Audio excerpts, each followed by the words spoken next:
Hello, everyone. Good afternoon. Now it is 12:03, so we can say good afternoon in East Coast here in Boston. Uh, Thank you all for joining us and welcome to the Moakley Chair's webinar series with a special topic on perspectives on the Israel-Hamas war. My name is Adunya Lemmi. I'm the interim director of the McCormack Graduate School of Policy and Global Studies here at the University of Massachusetts, Boston. This is our second such event for obvious reasons because of popular demand. We had to do this second round again in this semester alone. So all of you, welcome to this event, and I hope you enjoy it. Before we get started, I want to introduce a couple of people, and I want to thank also a couple of people. First, I would like to thank organizers who helped us put this event together. We have the McCormack Graduate School Director's Office staff members. We have Gifty, we have Charlotte, and also we have staff members of the College of Liberal Arts Dean's Office who helped us put this together.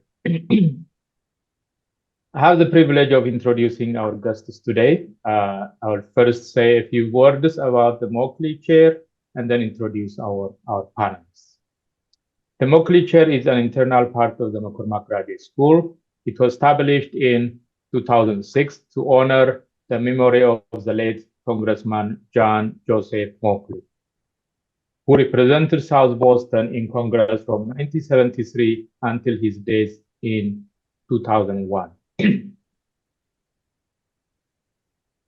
Poreg O'Malley is a close confidant of Moakley, and he is the Moakley Chair Distinguished Professor for Peace and Reconciliation since it was inaugurated in 2006. And he is a founding editor of the New England Journal of Public Policy. For 50 years, his scholarly activism has focused on helping resolve conflicts in divided societies in places such as Northern Ireland, South Africa, Iraq, and the Middle East.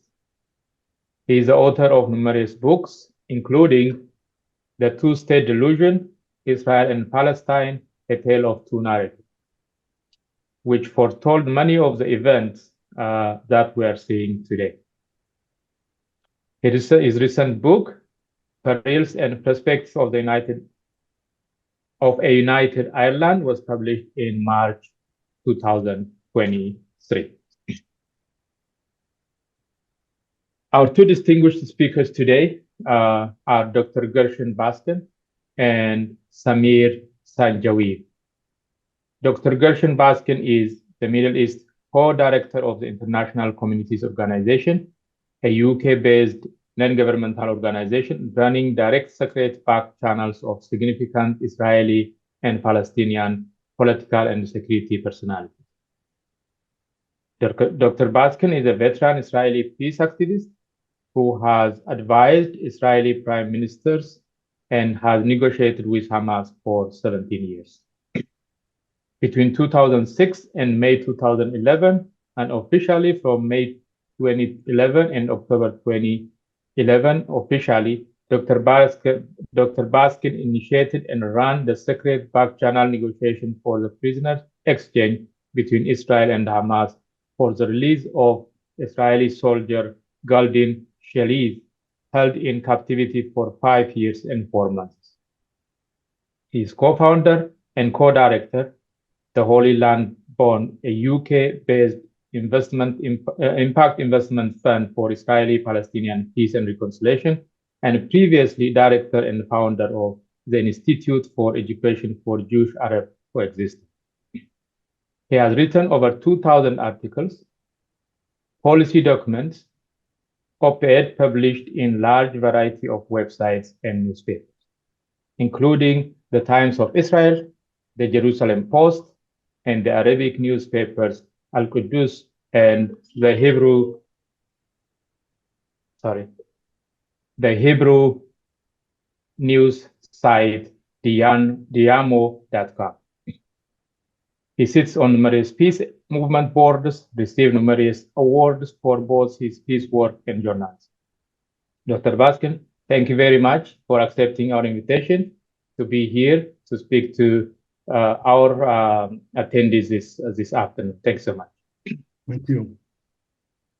Samir Sanjayev is founding chairman of Jerusalem Development Fund, a public corporation aiming to facilitate the development of Jerusalem by encouraging and sponsoring mega projects in the city, including housing projects, hotels, commercial centers, and educational institutes. Samir was a head of international and Israeli relations on Fatah's Supreme Committee and was in charge of relations between Fatah and major political parties in Europe and the Arab world, as well as in Israel. Furthermore, he is a Palestinian with the most appearances in Israeli media, including TV channels 11, 12, 13, 14, and 124 radios and newspapers. In my earlier conversation, he was just telling us about he is making about 4 to 5 interviews a week. That's a lot. Samir is also a native of Jerusalem, and at age 14, he was leading Fatah youth activities during the first Palestinian Intifada. At age 16, he was arrested by the Israeli authorities and sentenced to 5 years. Samir speaks multiple languages: Arabic, Spanish, French, English, and Hebrew. He wrote some recent op-eds, including for the New York Times, Newsweek, and The Heart. Thank you, Mr. Sanjay, also for accepting our invitation to come to speak to us. Thank you very much. It's a great pleasure for me to welcome all three of you to be the panelists, to give a discussion on this current topic for our attendees. And I will now pass the baton. I'll pass the floor to Mr. O'Malley. Correct? Yeah, thank you, Adruna. Just before we start, two things. One is if people have questions, they are to put them in the Q&A box or the chat box on their computers. Given the numbers, it's just not feasible. The number of viewing is just not feasible to call on people independently. Secondly, before I ask Samir and Gershon to speak, I want to welcome them too. I know this is an extraordinarily turmoil time in Israel and Palestine, and taking the time out to do this is really beneficial. But if you've been following news in the United States, you'll see that the war in Gaza rolls across the country on college campuses and will be very definitely an issue in the upcoming presidential election. So let me start by kind of giving some context to what was called the Israel-Hamas war. It's really a misnomer to call this webinar the Israel-Hamas war. Rather, it is a war within wars, rooted in wars that began over 100 years ago, when Jews in Europe began to settle Palestine to inhabit the land they had been ousted from over 2,000 years ago, and Palestinians opposed what they saw as the Jewish colonization of the land that they had lived on since time immemorial. Both Palestinians and Jews claim historic Palestine as theirs by divine right. These two claims were from the onset incompatible, but would inevitably and ineluctably lead to conflict between the factions. The scale and frequency of pogroms against Jews across Europe and in Russia increased in the last decades of the 18th century, precipitating the first wave of Jewish migration to Palestine. Migration increased after Theodor Herzl founded modern Zionism in 1897 and settled on Palestine as the once and future home for Jews. Migration accelerated again after the Balfour Declaration, 1917, when Great Britain said it favored Palestine as the national homeland for the Jewish people. And Jewish migration accelerated yet again in the 1930s after Hitler came to power in Germany. Clashes in Jerusalem in April 2029 left 233 Jews and 110 Palestinians dead. It set the paradigm. Before October 2023, in response to being attacked by Arab regimes intent on wiping out the state of Israel, Israeli-Arab wars were fought in 1948-49, 1956, the Six-Day War in 1967, the Yom Kippur War in 1973, and wars with Lebanon in 1978, 1982, and 2006. The State of Israel itself was founded in 2048 in the shadow of the Holocaust, after the British, who'd been given the mandate for Palestine following World War I, withdrew. An intercommunal war between Jews and Palestinians and the First Arab-Israeli War followed. That resulted in the expulsion of over 700,000 Palestinians from historic Palestine, some 80% of the Palestinian population, thereby ensuring a Jewish majority in the new state. The expulsions are called the Nakba, or the Great Catastrophe.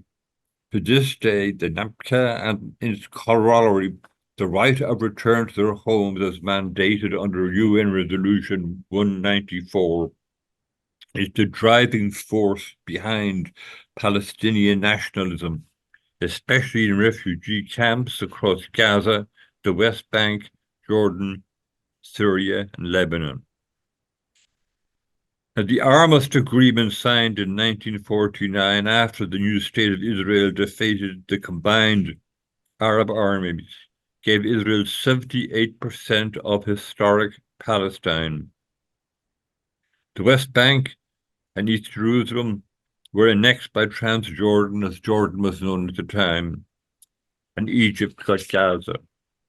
This demarcation line between Israel and its Arab neighbors is called the Green Line. It was never intended to be a permanent border, but a ceasefire line pending the settlement of the Palestinian question. It is still the only internationally recognized starting point for a Palestinian state. In the Six-Day War in 1967, Israel defeated, I should say perhaps humiliated, the armies of Syria, Egypt, and Jordan. Israel captured the West Bank and East Jerusalem from Jordan, the Gaza Strip from Egypt, and the Golan Heights from Syria. The West Bank, East Jerusalem, Gaza, and the Golan Heights constitute the occupied territories under international law.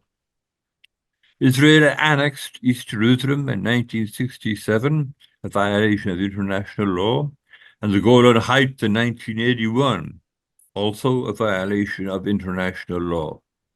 In 2017, the Trump administration recognized Israel as the capital of Israel and opened an embassy there. Since 1967, there have been two intifadas, Arabic for shaking off, when Palestinians rebelled against the occupation. The first intifada was mostly a grassroots conflict that erupted spontaneously across the occupied territories, lasting almost 6 years, from December 87 to September 1993. The second intifada, from September 2001 to February 2005, was a far more organized, violent, and brutal conflict. It signaled the rise of Hamas, a terrorist organization to Jewish Israelis and much of the West, but a freedom-fighting resistance movement and social welfare organization to many Palestinians. It conducted a campaign of horrendous suicide bombings in Israel, bombs indiscriminately detonated among the civilian population with the aim of achieving maximum carnage, children as much at risk as adults. The suicide bombings had a huge impact on Israeli Jews. The siege from without was reinforced by the sense of siege from within. It greatly affected how they perceive Palestinians, with lingering effects to this day. It led Israel to build a separation barrier, the 700-plus kilometer wall that circumvents the West Bank, cutting it off from Israel, but which veers significantly in places inside the Green Line. After Hamas ousted its rival, the Fatah Party, from Gaza in 2007, Israel virtually sealed off the Gaza enclave, making entry and exit dependent on its approval, and monitoring all goods entering and leaving, putting limits on many, and prohibiting goods if it thought that any of the ingredients might be used for military purposes. As a result, even before October the 7th, food insecurity was acute. 65% of Gazans lacked regular food enough, giving Gaza the appellation among Palestinians as the largest outdoor prison in the world. Israel-Hamas wars took place in 2008-9, 2012, 2014, and many wars in 2018, 2019, and 2021.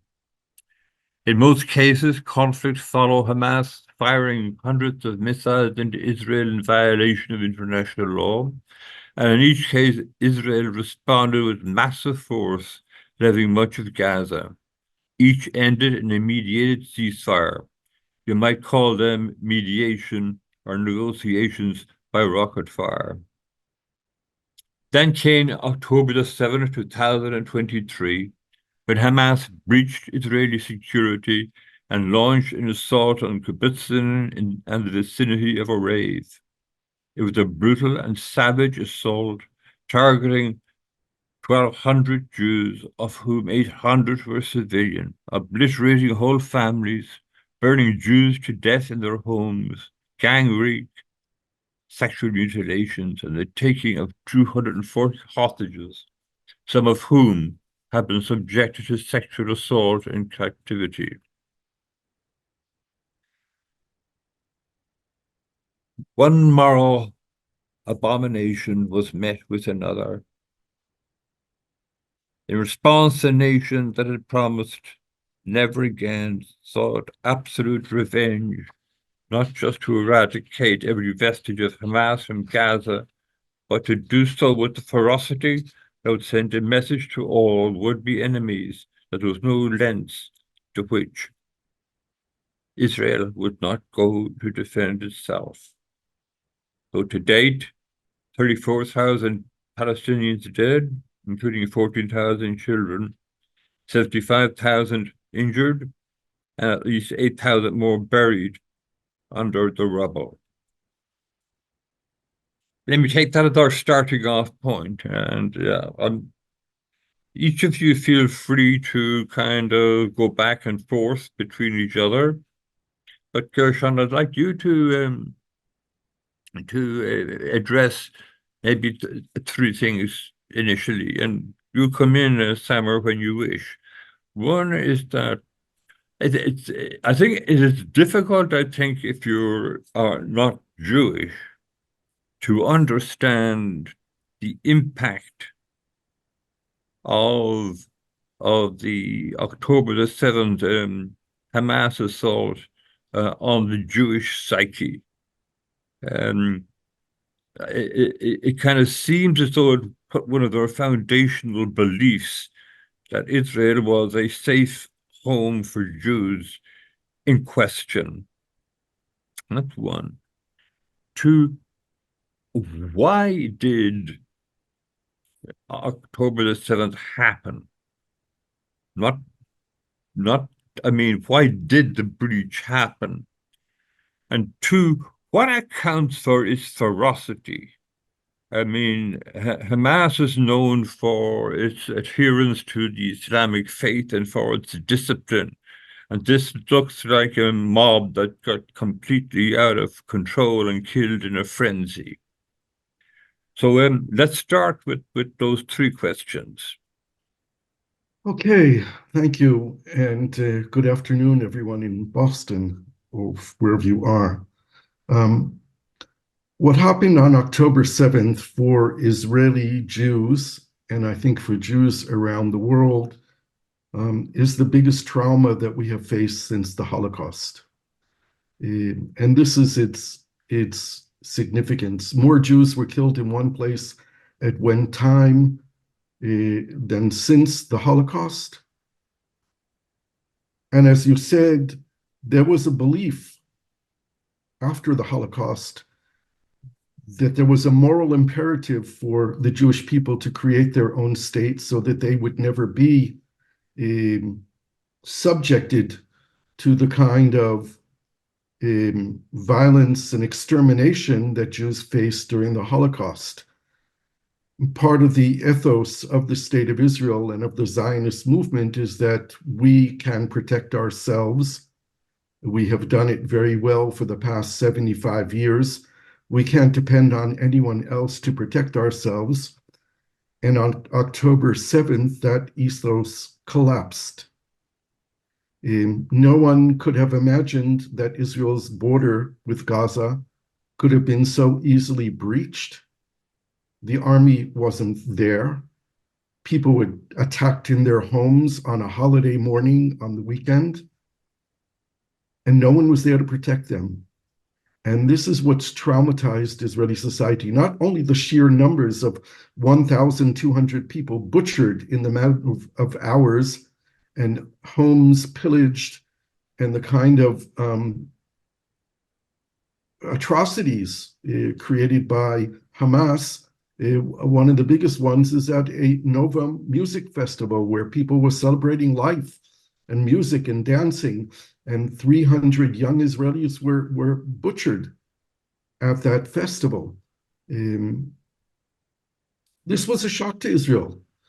But when you asked, why did October 7th happen? It's part of the long history that you reviewed when we started this discussion.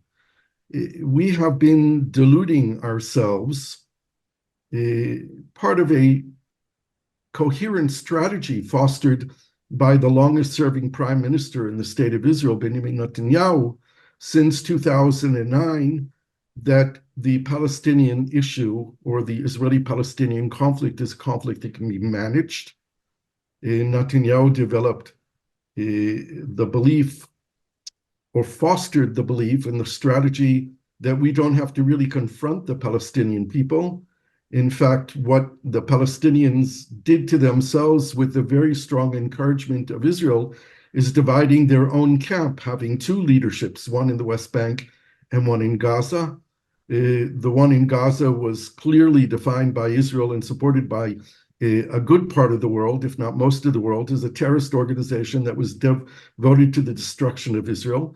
And in the West Bank, where there was a moderate leadership run by the PLO, the Fatah party of Mahmoud Abbas, Abu Mazen, there was an ongoing policy of Israel to delegitimize him, to denote him as corrupt and not representative of the Palestinian people. And since 2009, Netanyahu and his camp have been able to say to the world and to the Israeli public, we want peace, but they don't. Look at them. Who do you want us to negotiate with?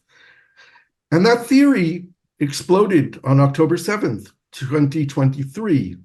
What should be in the conscious minds of Israelis, and is not there yet, is that you cannot occupy another people for 56 years and expect to live in peace, or you cannot expect to lock more than 2 million people in a small, crowded territory like Gaza with 70% poverty and expect to have quiet.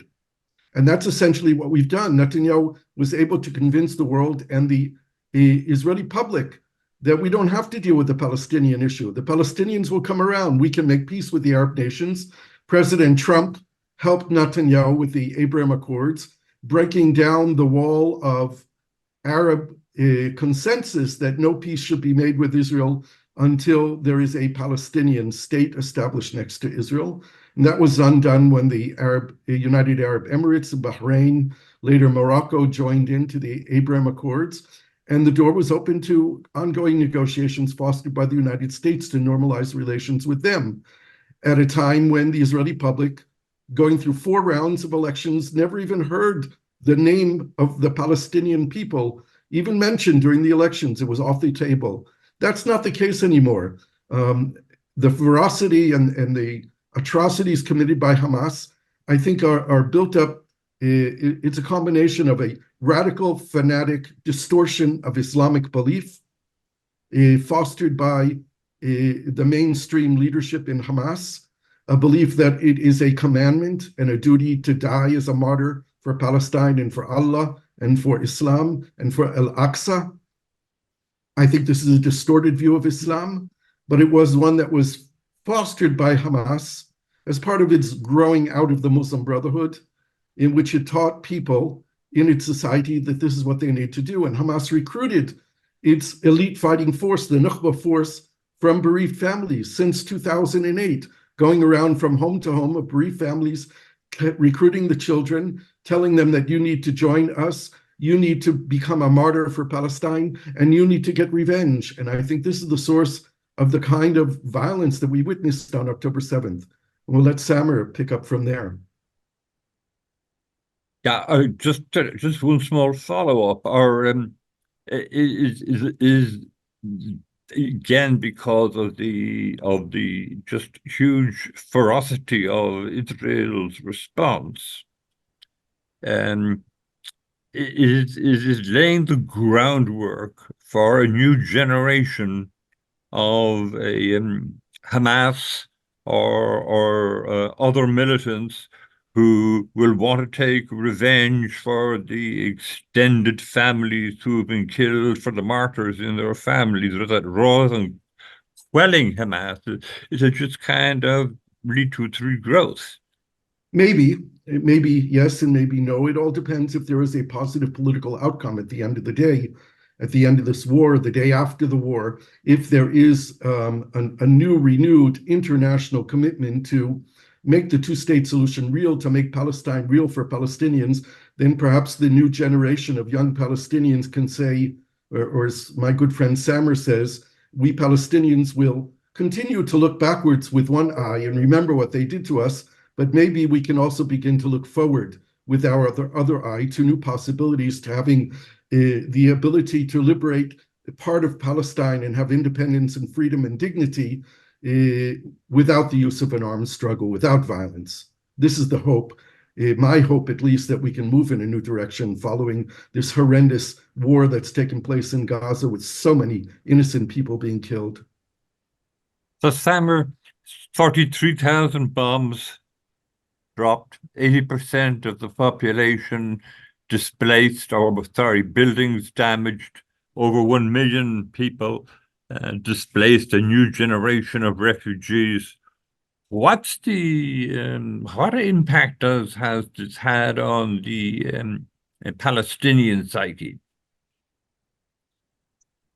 Well, thank you, Professor Moakley, for hosting us and for allowing us to talk to the very big list of participants.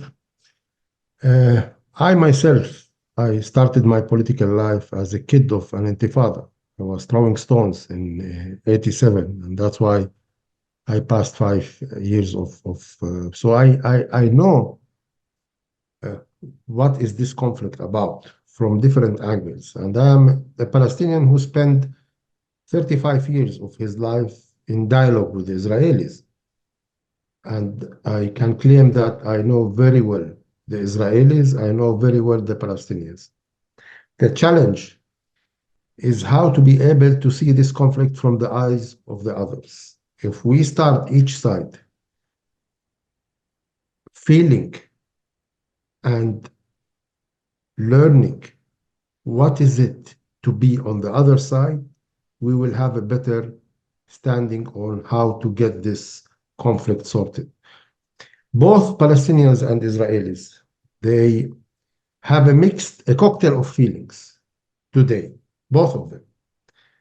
The Israeli, they did not move to the 8th of October. They still live on the 7th of October. They cannot see the war that you have described in Gaza. Even when they watch the media, when the media reports Gaza, it reports the operation of the military there, but nothing shows the human impact of this strategy there. But still, on both sides, there are a cocktail of feelings: anger, grief, sadness, lack of security, and maybe revenge. It's still controlling most of Israelis and Palestinians. I don't want to link incidents to each other. The history that you have mentioned for the Palestinian-Israeli conflict is true, and it can be seen from different angles. If I want to judge on the 7th of October, I will say whatever has happened on the 7th of October is 100% Palestinian responsibility. And I don't want to say Hamas. I want to have a collective responsibility. I want to be an adult. I am a person that believes in nonviolence. I am a person that visited the envelope of Gaza in a condolences visit after the 7th of October, condemned to whatever has happened. But yet, even me, I hold part of the collective responsibility on our shoulders as Palestinians on everything that has happened on the 7th of October. And I don't want to justify it. I don't want to connect it to the years of conflict, to the years of occupation. On the 7th of October, some of us had choices and they picked up this choice. So we hold the responsibility morally, politically, and legally. Also, everything that is happening now in Gaza, since the 7th of October, including the numbers that you have described, 40,000 people have been killed there, is the sole responsibility of the Israelis. It shouldn't be linked to the 7th of October because I believe there was always choices and somebody on behalf of the Israelis decided to have this way of conducting war on Gaza.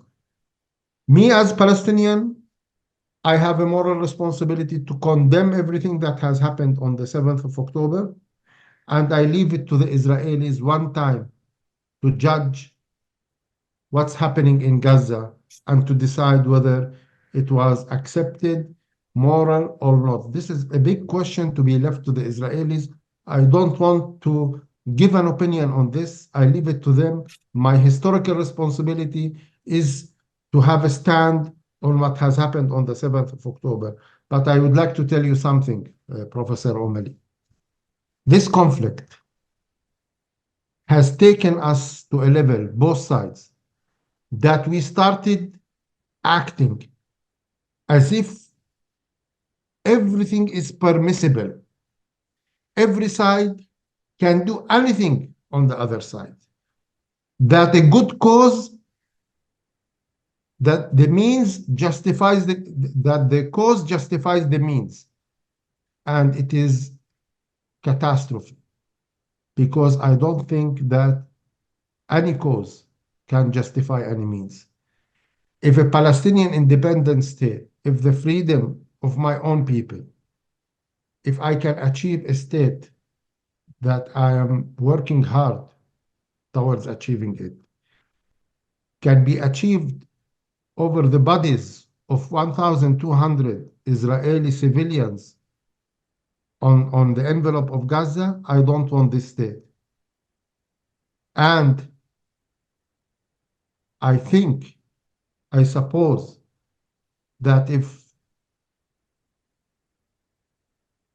the security of Israel can be achieved by killing 40,000 innocent civilians, this is a question for the Israeli to answer if this is morally accepted or not.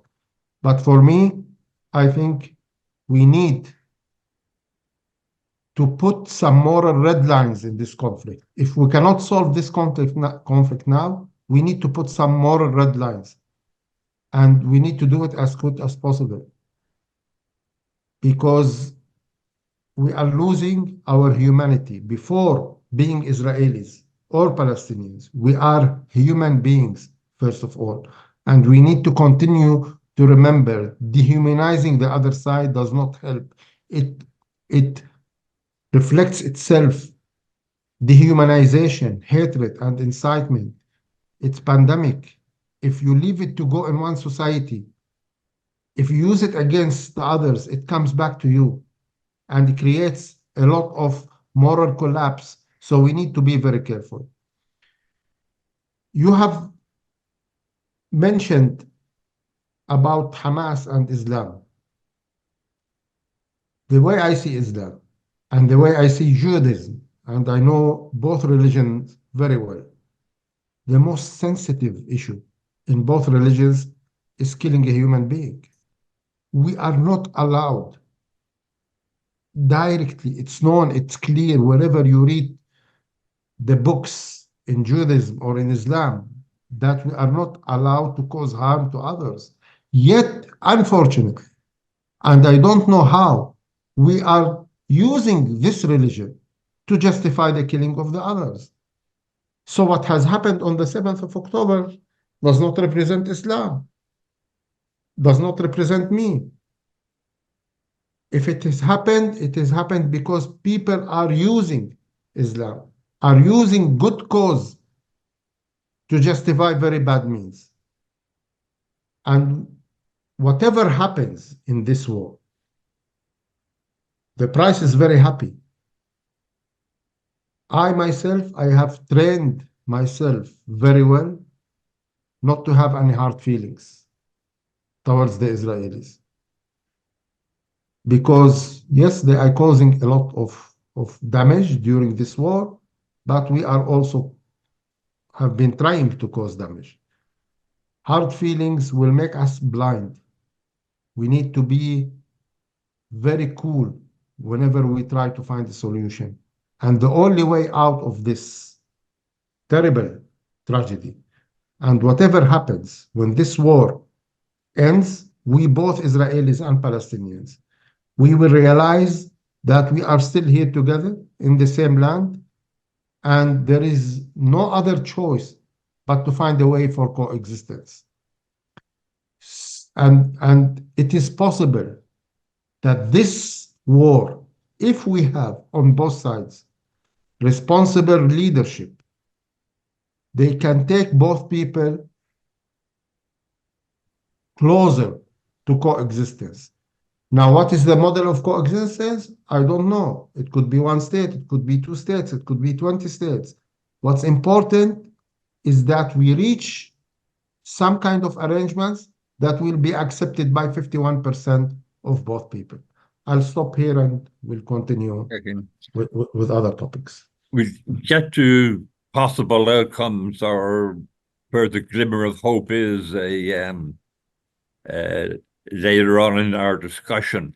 But after October the 7th, Hamas was seen as an unadulterated evil, intent on wiping out the Jewish state and Jews. Yet in two things.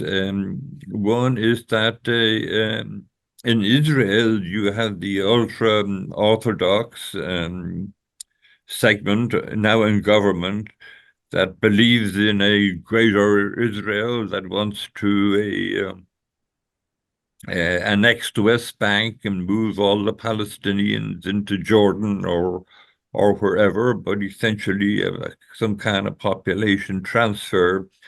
But we hear very little about them as being an unadulterated evil. Is there a dichotomy here? That's one. And two, Surprisingly, at least for me, was that there was a very recent research by the Palestinian Center for Survey, Research and Policy, which you're both familiar with, the one based in Gaza. And it found that despite the total demolition of huge swaths of Gaza and the displacement of over half the population, 59% of Palestinians in Gaza believe that Hamas should run Gaza after the war. Only 11% said the Palestinian Authority. 70% supported Hamas's assault on Israel. And does this not counter a lot of kind of mainstream commentary in some way? Who do you want to respond? Hmm? Who should respond? Both. Why don't you have the first crack, Gershon? Sure. First of all, I put huge question marks on surveys that are conducted during wartime. I don't think that we should trust them. I don't think they reflect credible public opinion, which can only be measured in periods of calm. People are responding emotionally to those surveys. Secondly, I don't believe that with the kind of regime that Hamas conducted in Gaza, you can get honest results from people, from public opinion surveys, because people don't know who's asking and for what purpose and what's going to be done with the surveys. You don't want to mess with the regime that's in power. Just a few years ago, there was a very powerful civil action in Gaza of tens of thousands of young Palestinians under the title Bidna Naish, we want to live. And they protested against the Hamas government in Gaza, and they were decimated by Hamas. They were broken up, killed, and arrested by Hamas. This is not the kind of regime that you want to, or you have the freedom and liberty to talk about openly and reflect your own personal opinion, particularly when you don't know the results of that survey and where they're going. So I think that, with all due respect to Dr. Khalil Shikaki, who is, by the way, based in Ramallah and not in Gaza, his center, and I have a lot of respect for Dr. Khalil. He's the best Palestinian pollster there is. We should not relate seriously to those polls. Now, with regard to Hamas, and a comparison, by the way, not with the ultra-Orthodox in Israel, as you said, but what's called the Zionist religious parties inside of Israel. The ultra-Orthodox are often don't really care much about the conflict or about the Palestinians. They're interested in Israel being a Jewish state and getting their big share of the budget pie of the state. But it is the religious Zionist parties run by Smotrich and Ben-Gvir who are the ones who want to expel the Palestinians and create a Jewish nation between the river and the sea without any Palestinians on it. And they are dangerous. They are dangerous in their ideology. They are dangerous in their words. They are dangerous in their actions. Unfortunately, they don't control the government, although they do have significant power over Netanyahu. But they are not members of the war cabinet, and they have not dictated the way that this war has been run by the Israeli government. Unfortunately, much of what's happened in Gaza has been out of revenge for what happened on October 7th, and not a coherent political strategy of how to deal with our neighbors. If there was a political coherent strategy on how to confront Hamas, then the government of Israel would have engaged with those factions within Palestinian society that were actually interested in making peace with Israel. And they were the majority at the time, led by the PLO and the Fatah movements, and President Abbas, who a long time ago was very clearly in favor of a two-state solution. But Israel delegitimized him and didn't give him anything, and enabled his regime to continue for many years because he cooperated with Israel on security issues. Hamas had periods of time over the last 18 years when there were possibilities of them becoming more pragmatic, of talking about a long-term ceasefire. They were never explored significantly by Israel or sincerely by Israel. And Hamas, even though it changed its covenant in 2018 and talked about accepting a Palestinian state in the 1967 borders, they would never agree to recognize Israel or to legitimize Israel or make peace with Israel. And unfortunately, they adhered to the more extreme elements within Hamas who were dedicated to killing Israel. On October 7th, and in the days that followed, the Hamas leadership and many of their followers and fighters believed that they were actually on the road to liberating Palestine and extinguishing Israel's existence. This is what they believed they succeeded in doing on October 7th. They did not succeed in doing it. And I think that the actions that they took are a reflection that there were, as Samer said, no moral red lines. Just as Israel has demonstrated a lack of moral red lines in the extensive bombing and killing in Gaza, Hamas had no moral red lines on October 7th. And they demonstrated their cruelness, their evilness, and that they are, in fact, a terrorist organization. They are not the Palestinian Liberation Movement. They are a terrorist organization dedicated to Israel's destruction, and they demonstrated that. But they are part of Palestinian society, and we need to figure out how we're going to deal with them. The Palestinian people and leadership need to figure out how they're going to deal with them, because they're not going to disappear, and Israel cannot destroy them. Hamas is an idea, and it's an idea that exists within Palestinian society. It's an idea that it coexists with occupation, and the longer and the crueler the occupation is, the stronger Hamas is. And that's something that we need to confront. Yeah, before I ask the same or your comment on this, Samer, Kirsten, you have had extensive dealings with the leadership in Hamas over the years, which you continue to have. And I know you wrote about that on one occasion. You and I think it's the name of Gadi Hamid. Ghazi Hamid. Yeah, Ghazi Hamid. Had gone back and forth on the draft of a possible I won't say solution, peaceful outcome, for example, and that it had been accepted by the Hamas leadership, but not by the Israeli government. But you had been involved. So what happened to the Hamas that you were dealing with and the Hamas that emerged on October the 7th?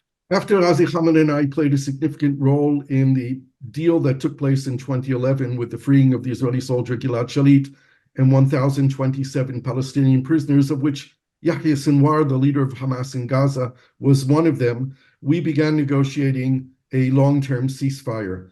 We never made it to the end of that deal, and there was never an acceptance by neither Hamas nor Israel. But on the day that the Hamas leader at the time, Ahmed Jabari, had received the 6th or the 7th version of the draft that we were working on, Israel assassinated him. And that was the end of those negotiations. We never negotiated peace, and Hamas was never my choice to negotiate peace with. My negotiations with Hamas over all these years was first to save human lives, and secondly, to try and resolve or improve the situation in Gaza, where more than 2 million people were living under a siege imposed by Israel and Egypt together, which prevented Palestinians in Gaza from having any kind of normal life and any kind of hope. So my preference would have always been to negotiate a two-state solution, peace, with the Palestinian leadership. But as long as Netanyahu was in power, who decided that Hamas would remain in power in Gaza, we had no choice but to find out a way to have some kind of modus vivendi with Hamas in Gaza, as long as they remain the leadership there.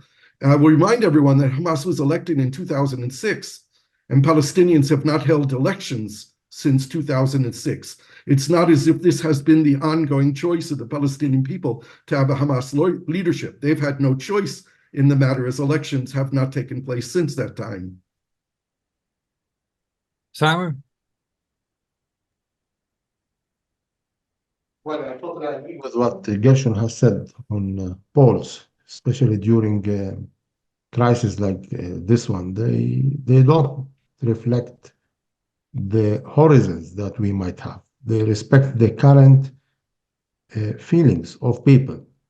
And it's not very wise to test the feeling of people during war, when there is a lot of bodies, funerals, and blood and tears every day on the street. And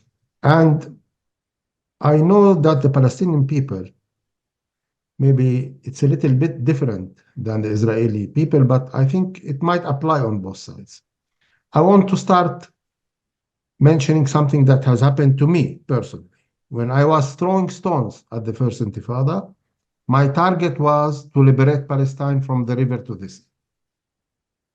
And then, when I was in prison, 3 months after, in April 88, President Arafat has announced the Declaration of Principle in Algeria, where he said that now the Palestinian Liberation Organization adopts a strategy of 2 states. We jumped out of happiness. We endorsed it. In seconds, we shifted from free Palestine from the river to the sea to 2-state solution. And it became immediately our target. It became immediately our strategy. And I have seen it. At that time, I was in the section of prisoners who are under 18 years old, and I have seen that everybody there was happy. Suddenly, we started talking the 2-state solution. So the change, we shifted very quickly because suddenly there was a sense of hope. Then, in 93, after I was released from prison, several weeks later, there was the announcement of the Oslo Agreement, where Arafat himself signed an agreement which gives us Palestinians autonomy in the city of Gaza and in Jericho, in 2 cities. And again, we jumped out of happiness. We celebrated. We went to Gaza to welcome the leader that brought us autonomies, a leadership of autonomy. So whenever you bring some hope to the Palestinians, the general mood will change. Now the general mood, both the Israeli and Palestinian, is very bad. I live in Jerusalem. 40% of the inhabitants of the city are Palestinians. 60% of the inhabitants of the city are Jews. When I walk in the streets, I see the youngsters from both sides, both. They have this necklace with the full map on it, both. I can differentiate the Jewish necklace from the Palestinian necklace with one difference. The Jewish necklace, they have the Golan Heights added to the whole map. And these necklaces are made in the same Chinese factory. They just pack it differently. They pack one with a Palestinian package, they pack one with Israeli package, and they sell it. So it's very popular now among our youngsters from both sides to say the whole land is ours. But this is not real. Even the Israelis, after October 73, they had a lot of anger towards the Egyptians. There was 2,600 Israeli soldiers killed during the war. Yet when Sadat made one step and he came and addressed the Israeli people in the Knesset, overnight, the public opinion in Israel shifted towards pro-peace. Everyone was looking for peace and supporting peace with Egypt. So both people now are looking extreme, but deep inside the majority of Israelis and Palestinians, they want to achieve peace. What we are missing now is lack of leadership. Unfortunately, 10 million Israelis are the hostages in the bunkers of Netanyahu, and 6 million Palestinians, 7 million Palestinians are the hostages in the bunkers of Abbas, 2 leaders that have pushed us to choices that separated us and distanced us more and more from political horizons. One of the big mistakes of Abbas is canceling the Palestinian election in 2021. Have he allowed this election, we could have avoided technically the 7th of October because there would have been different leadership. At that time, Hamas was begging to get rid of the responsibility of Gaza. They wanted a change of power. They wanted to deliver the keys to somebody. They wanted to have the Hezbollah model and not be the dominating regime that is unable to provide to 2.3 million people drinkable water. But Abbas canceled the elections and he pushed everybody to the corner.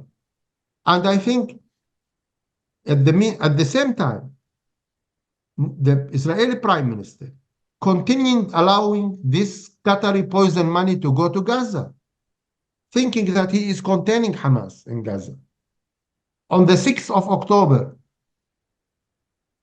we slept thinking that there is a cat in Gaza. And we woke up on the 7th of October to discover that there is a dinosaur in Gaza. And everybody was shocked. But this dinosaur was created over the years because of the policies of Abbas and Netanyahu. And I am 100% sure that if Israelis and Palestinians need to have a way out from the current crisis, we need to have Hamas, Abbas, and Netanyahu out of the political scene. If we are stuck with one of them, there will continue to be problems that will prevent having a breaking through. Even these days, where the Saudis are very sincere in saying that we would like to come, we would like to offer normalizations, we would like to be part of regional arrangements that will create a Palestinian state, but will create parallel to it a regional security alliance that will make Israel safest than ever, where everybody will stand up into defending any threat that will come to the Israelis. It's a very big opportunity that we have now. What is preventing this opportunity from happening is lack of leadership. Abbas does not want to reconcile because now, if you ask any Palestinian, what's their problems? All the Palestinians in the West Bank will tell you we are fed up from the corruption that Abbas brought on us. All the Palestinians in Gaza, regardless the polls that you have mentioned, will tell you we are fed up from the construction, from the destruction that Hamas brought on us. All Palestinians in the West Bank and Gaza would like to see a leadership that will bring them an alternative of construction, replacing the corruption of Abbas in the West Bank and the destruction of Hamas in Gaza. Leadership that can bring hope. Every Palestinian now wakes up in the morning and he is 100% sure that today will be worse than yesterday. If a new leadership will be able to create the dynamics where Palestinians will start realizing that their life is getting better every day, that they wake every day and feel that today is going to be better than yesterday, everything will change. Most of Israelis and Palestinians would like to settle this conflict. What we need is leadership that leads the way. You going to add something, Gershon? Only that I agree with Samer that certainly from the Israeli point of view, as long as Netanyahu is in power here, there is no hope of any political breakthrough with the Palestinian people. The Israeli people are very skeptical about any chances of peace with Palestinians, but I agree very strongly with Samer that if we had leadership here that was demonstrating a commitment to Israel living at peace with their Palestinian neighbors, under the principle that everyone living between the Jordan River and the Mediterranean Sea have the same right to the same rights, and the basis to a solution to the Israeli-Palestinian conflict is self-determination for both nations, then Israeli public opinion would change swiftly. We have a hard core of I think, between 20 or 30% of Israelis who oppose any agreement with the Palestinians. I think amongst the Palestinians, there's also a hardcore of 20 to 30%. These numbers we can argue about, but there's a hardcore on both sides who are opposed to any accommodation. But the majority of Israelis and Palestinians, if they believed that the other side was genuine about its desire to live in peace, which they are not today, neither the Israelis nor the Palestinians believe that the other side wants peace. But if we did believe that they wanted peace, we would have rapid change in public opinion. But the pre-requirement for that is that we need new leaders here. All of the leaders that we have here are incapable of leading us forward in any kind of positive direction. So let's talk about solutions or not. Let's talk about a glimmer. Is there a glimmer of hope? Israeli Jews, according to the Democracy Index, are adamantly opposed to a two-state solution. Palestinians have, ever since Oslo, and they haven't moved much since that on the question, want a Palestinian state on the 22% of Palestine that was set aside in Oslo, with East Jerusalem as its capital, and along the lines of the 1967, along the Green Line, the 1967 or 1949 borders. When we say two states, we're not really talking about two states, are we?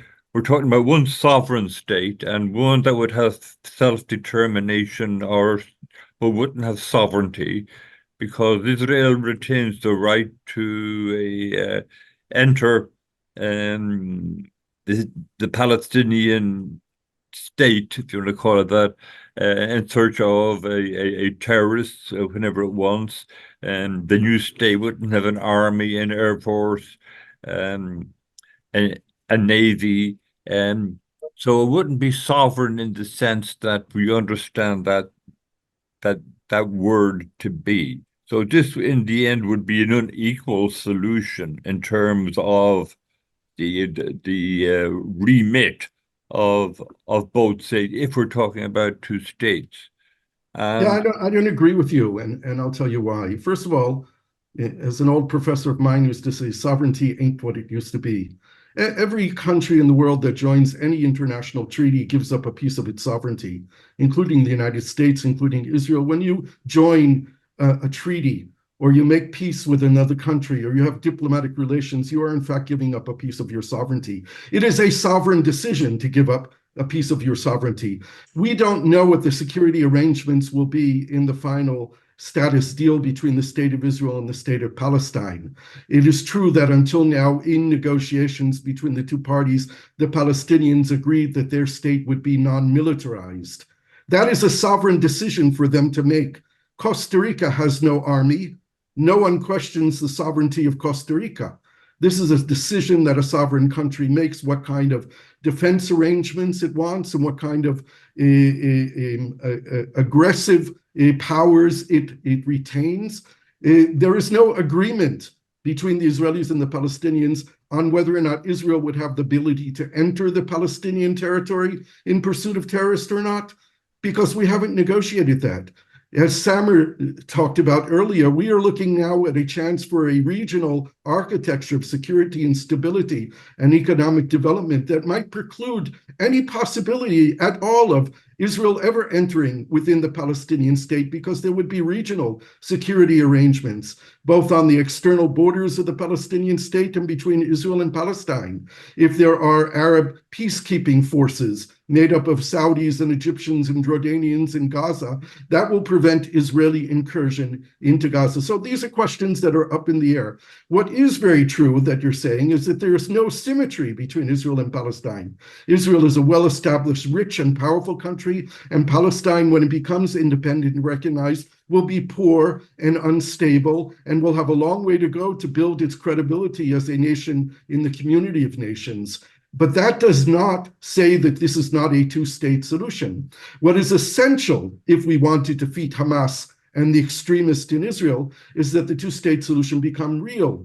There are 193 member states of the United Nations. Of them, 139 recognize the state of Palestine, 165 recognize the state of Israel. If we are honest and genuine, we need to call on all 193 member states of the United Nations to recognize both the state of Israel and the state of Palestine. For me, as someone working for peace my whole life, I say categorically, the question of Palestinian statehood needs to be removed from Israel's decision-making. Israel has no right to have a veto on the question of Palestinian statehood.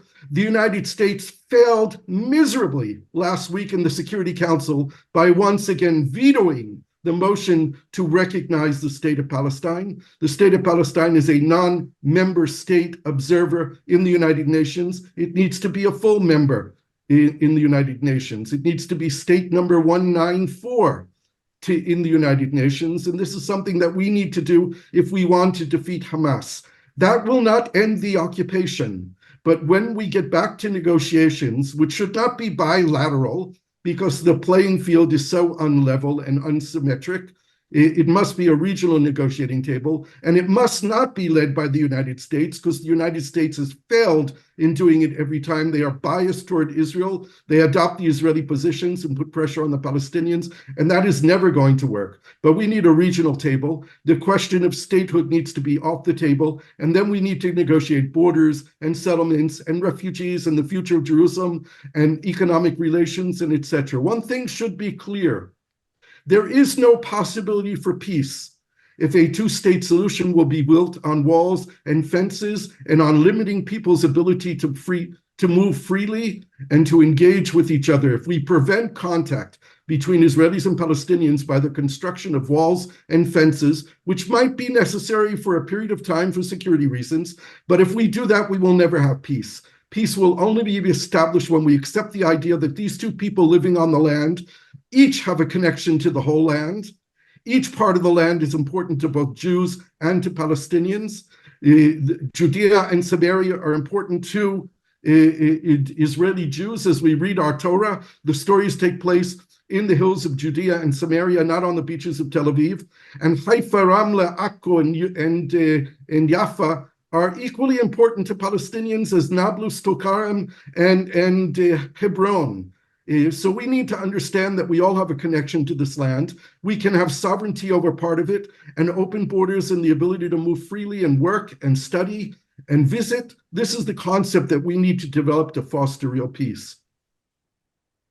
Samer, how with the 400,000 settlers now in the West Bank and 300,000 in the environs of Jerusalem, East Jerusalem, how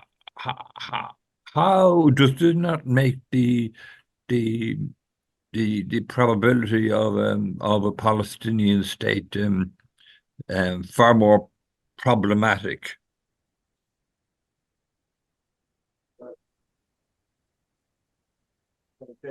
Definitely, that the settlement project has defeated the two-state option on the ground. It's not only the 700, 800,000 settlers that currently live between East Jerusalem and the rest of the West Bank. But if you look at the map, you can see that it's not only 350 settlements that are causing the problems, but the massive infrastructure that is connecting these settlements by each other and connecting them with Israel and Tel Aviv and Jerusalem. And if you bring any expert, maps expert, or urban development expert, or military expert, or political expert, and he looks at the map and he will tell you it's very difficult to create here an independent, geographically continued state. But as a matter of option for us Palestinians, I can tell you that most of the Palestinians would welcome the option of the two-state solution based on the borders of 67 and East Jerusalem as the capital. And they would welcome at the same time the option of a one-state solution, getting citizenship. But what most of the Palestinians will not accept is the continuation of the current situation. The two-floor state, where the Israelis are at the noble floor and the Palestinians are at the servant floor. This current situation cannot continue. It needs to be changed. And I would say the best option for us as Palestinians to tell the Israelis, you guys, you need to discuss among yourselves. What do you want to do? Do you prefer to go in the option of a two-state solution, that is separation, giving collective rights, the right to self-determination to the Palestinians, or you prefer to go and endorse a one-state solution where the Palestinians become citizens in this state? Both options currently, they don't have constituency. But the two-state solution is 100% endorsed by the international community. So we need to give more hope to the two-state solution. And depending on how much the international community, the USA, we Palestinians are able to persuade the Israelis to accept the two-state solution, I think it's very hard to pressure the Israelis into something, but it may be better for everybody to try to persuade the Israelis. What is happening now with the option of putting a normalization deal between Israel and Saudi Arabia on the table in order to convince Israel to end the war and go into a political horizon. This is some kind of convincing, not pressuring, giving a price that the Israelis cannot resist, because Saudi Arabia means that Israel will be fully integrated in the region, that Israel will have warm peace relation to the whole Arab states and the whole Muslim states, that finally Israel will be part of the Middle East, real part of the Middle East, active, engaged, welcomed, with some kind of security arrangements, with potential economic growth for the whole region, including Israel, even if Israel is very well established economically, but yet when it starts playing the dynamics of regional economy, things will be much better. How can we reach there? I think we need to unlock a very important problem now, today, with the war in Gaza. How can we convince the Israelis to stop the war and exit Gaza? For this to happen, we need to negotiate a deal with Hamas. Almost 7 months of the war, and the Israeli army couldn't achieve its goals of defeating Hamas. Hamas has not been, the military power of Hamas has not been totally eliminated. And it will not be totally eliminated even if Israeli do their plans and enter into Rafah. Still, Hamas is more than 50% holding its strength military. On the 18th of April, there was a rockets fired from Beit Lahia, the far north of Gaza Strip, into the city of Ashkelon. And last night there was a military incident where 5 Israeli soldiers lost their life in Gaza.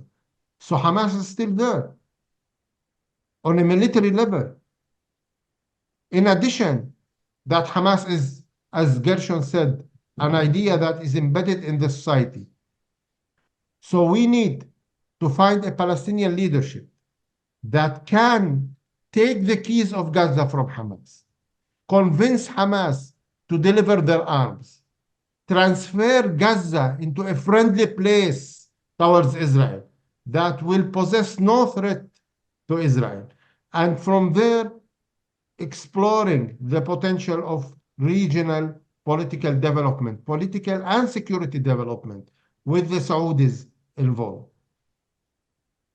So instead of seeing the war as an incident that has distanced us from any political horizons, I think this war could be used as a tool to make us closer than ever to a political horizon. These coming days are very important. Today, we see more and more positive news about a potential of ceasefire deal. I think if this happens, it will lead to more and more dynamics that might bring the new vision that Biden has been talking about of bringing the Saudis in a short term and within 2 and 3 months. We need to see what will happen. If they close a deal of ceasefire, then I am confident that this will open the doors for a lot of political horizons. So I'll come back to what you see as just two things. One, what should happen the day after, and what will happen. I've seen reports that the Israeli Defense Forces have built a fortification across Gaza that can monitor movements between the movement of people, everything between the northern Gaza and southern Gaza. So what should happen, and what will happen, and has Hamas won in the sense that it has catapulted the issue of Palestine onto the world page, where it had been sidelined by the Abraham Accords, and it wasn't in anybody's minds, and now it's it has supplanted the war in Ukraine as kind of the major global problem that needs to be resolved. For sure, the outcome of this war is putting Palestine back on the map of the global agenda. This should not be seen as a prize for Hamas, because Hamas never supported the two-state solution, never supported recognizing Israel's right to exist. But it is back on the table, it is back on the agenda, and the two-state solution is right in front of us. This is really, really strange, because for years prior to October 7th, I thought that the two-state solution was no longer viable. I'm not sure that it is viable, but it's back in front of us, is what, as Samer said, is the internationally accepted solution for this conflict. Hamas will claim victory at the end of this war, regardless of the outcome, because on October 7th, they were victorious. They succeeded in breaching the mighty border of Israel and killing 1,200 Israelis, and have killed hundreds of Israeli soldiers since then. And they will claim victory, and this will go down in Palestinian history as how a small organization like Hamas defeated the state of Israel. Israelis feel defeated. There's no doubt that Netanyahu wants his victory picture. For Netanyahu, his victory picture would be the killing of Sinwar and Mohammed Deif, the two leaders in Gaza. If they fail to do this, the only other victory picture for Israel is the return of the 133 Israeli hostages who are still in Gaza almost 7 months from now. We haven't even mentioned them in this talk yet. And it seems that a majority of those hostages are already dead. We don't know the exact number, but we know that Hamas is still holding women and children and wounded people and elderly people. People older than you and I, Professor O'Malley, are being held as hostages in Gaza. And this is inhumane. And it is the primary responsibility of the government of Israel to bring them back. I think that Samer mentioned that there is a bit of optimism here for perhaps the beginning of the first steps on a new deal between Israel and Hamas, negotiated primarily by the Egyptians.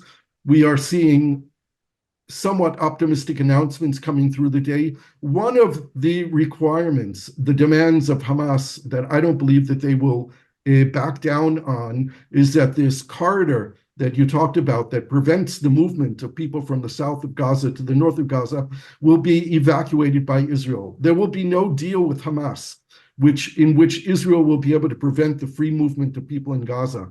This is one of the Hamas demands, along with the final end of the war. Hamas might compromise on that for the first part of a deal as a humanitarian step toward releasing women, children, elderly, sick, and wounded hostages in exchange for the release of Palestinian prisoners in Israel, many of them serving life sentences for murdering Israelis. This is a very difficult deal, but Israel has a moral responsibility to bring these hostages home, and it's about time that this government of Netanyahu does it. Netanyahu may pay the price of his government for getting this deal through, because there are members of his government who will oppose it and will try to break up the government. There are members of his government who say that if Israel does not attack and conquer Rafah, the last 20% of the Gaza Strip that Israel has not yet fully attacked on a land incursion, that they will withdraw from the government. I say that would be good for all of us if it happens, that the war would end, that Israel would not attack Rafah, that there'd be a deal on the hostages, and the cherry on the cake would be if the Netanyahu government fails. The majority of Israelis, more than 2/3 of Israelis, want to go to elections in 2024. Unfortunately, the majority of them believe that we should only do that after the war is over. And this is one of the reasons why Netanyahu wants to prolong this war. But we may be, as Samer said, at the beginning of some hopefully optimistic steps that the Egyptians have been mediating. The Egyptian intelligence team was here in Israel for 3 days. This is unprecedented. They've never spent so much time negotiating with their Israeli counterparts. And now there's a Hamas negotiating team in Cairo. And there's reports that the Israeli negotiating team might be going to Cairo tomorrow. So maybe we have some reason for hope. Samer, what will, what should? Well, I would like to talk about the day after, but focusing on the Palestinian side of the issue. And I can summarize it in one state. If we want a Gaza without Hamas, we should start by having the West Bank without Abbas. There will never be a way where a leadership, moderate, liberal, representative to the Palestinians, that can come to Gaza, fill the vacuum that will be left by Hamas, contain Hamas or whatever is left by Hamas, from Hamas, contain them, be able to create security arrangements, facts on the ground that will lead the way for the Israeli army to withdraw from Gaza if Abbas stays in the West Bank. Abbas was elected in 2005 for a 4-year term, but he continued to employ himself for 19 years, where he destroyed all kinds of political life, where he have destroyed all kinds of authorities. He have cancelled our legislative council, the parliament. And instead, the laws are issued by a presidential decree, around 400 of them, where these laws help to consolidate power for him and for the cronies around him. And I say this as a Fatah activist, as a person who used to meet Abbas before he became president in his offices in Ramallah. And I used to enjoy the time with him. He was a different person at that time. But he turned into a dictatorship. And the Palestinian people, if they don't have an accountable and transparent leadership that respects their rights internally, This leadership will not be delegated by the people to negotiate the rights of the Palestinians in front of the others. Gaza now is more hostile to Abbas than it is to Israel. He will not be able to come back. And I was very happy to listen from President Biden in November 2023 when he said we need to have a revitalized PA. I started breathing fresh air. And I said, suddenly, somebody is trying to put things into order, be fair to Palestinians. But unfortunately, when Abbas played a trick of appointing a new prime minister, the same administration of President Biden endorsed this step and considered it as enough step to revitalize the PA. And this is short-sighted. All the polls in the last 15 years show that 90% of the Palestinians are requesting President Abbas to resign and leave the political scene. And I think Palestinians deserve to have a democratic system, a system that allows them to participate actively in politics and have a say, and to have a government that is accountable, and to have leaders that are representing them, that have been elected through a vote. We haven't been able to practice democracy since 2006. It's a long time.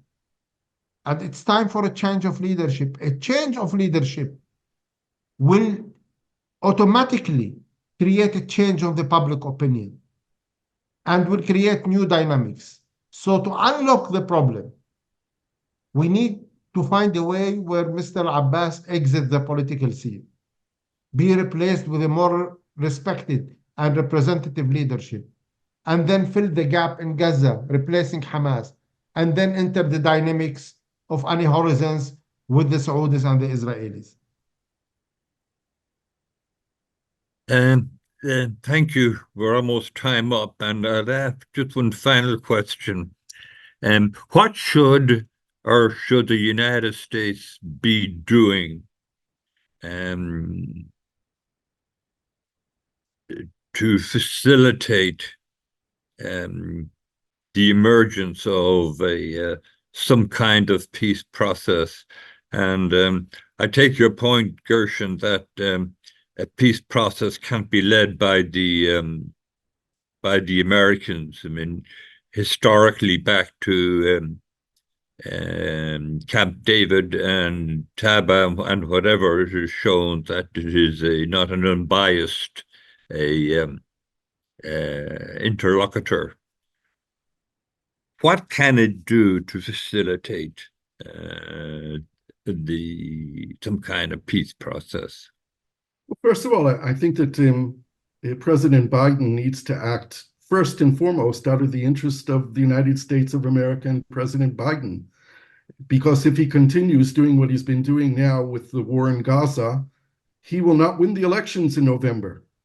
And while all these people, the young people in the Democratic Party and minorities in the United States who are marching to free Palestine will not vote for Donald Trump, the danger is that they won't vote at all. And then President Biden will not be elected. And I think that Donald Trump is the most dangerous person in the world, not only to the United States, but to the entire planet. So I very much want President Biden to continue to be president of the United States of America, giving the alternatives. Now, what the United States needs to do first is to notify the state of Israel that it has received the last shipment of bombs, because Israel needs to calculate how much stockpiles it needs to hold in case a war breaks out with Lebanon or a war breaks out with Iran. And I think that if Israel were attacked by Iran or by Lebanon, the United States could reconsider that. But the United States can put an end to the war in Gaza in 1 week's time by simply notifying the state of Israel that it will not receive any more bombs from the United States or ammunition or other weapons to fuel the war in Gaza. That is the first thing and the most important thing that the United States needs to do right now. There's a lot of other things that it needs to do. I already said the United States needs to recognize the state of Palestine. You can't talk about a two-state solution for 30 years when you only recognize one of those states. And the United States needs to take the leadership because there's a whole slew of other countries that are waiting for the United States to do it. They may go ahead and do it, even if the US doesn't, but the United States needs to do it because it's the right thing to do. And we can go on, and I can give you a list of things that the United States should do. But those are the two most important and most urgent steps that the United States needs to take. Samer? Well, technically, common sense, I should repeat the words of Gershon. But I think it's better for us if the United States leave the Middle East away, leave us alone. I think alone, if they don't interfere, we could have reached to better options and choices long ago. The main player in this conflict is USA. The main responsibility falls on the USA. This war is continuing because Biden wants it to continue. Israel is simply a bomb contractor for the USA in this war. Whatever is happening there because Biden is happy about it. Biden can technically stop this war in 30 minutes with one call by stopping sending these armed shipments if he wants.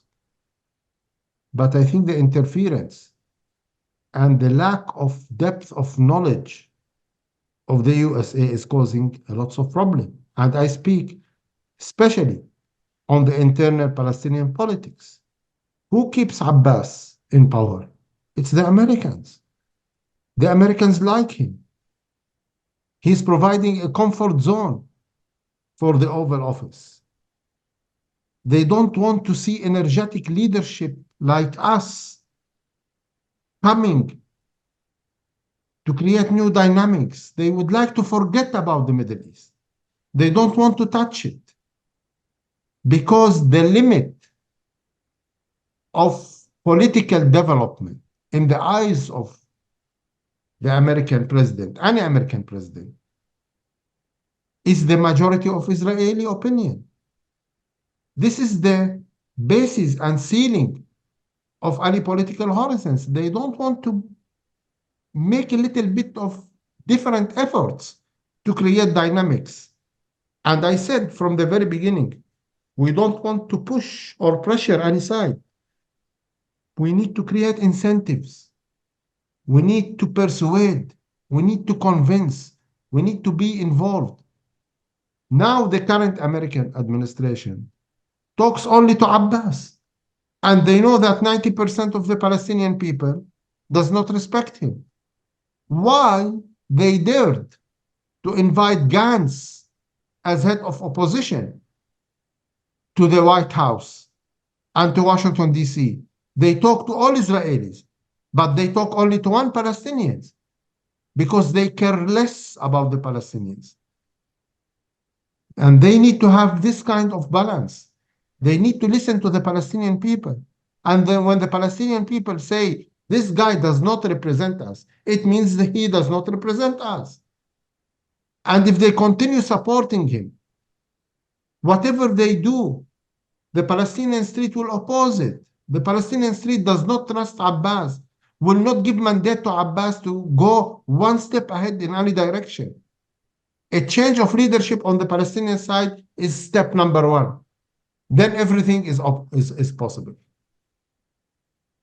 Okay, I've kept you over time, and it's getting late in Jerusalem. And I hope to see you both in August.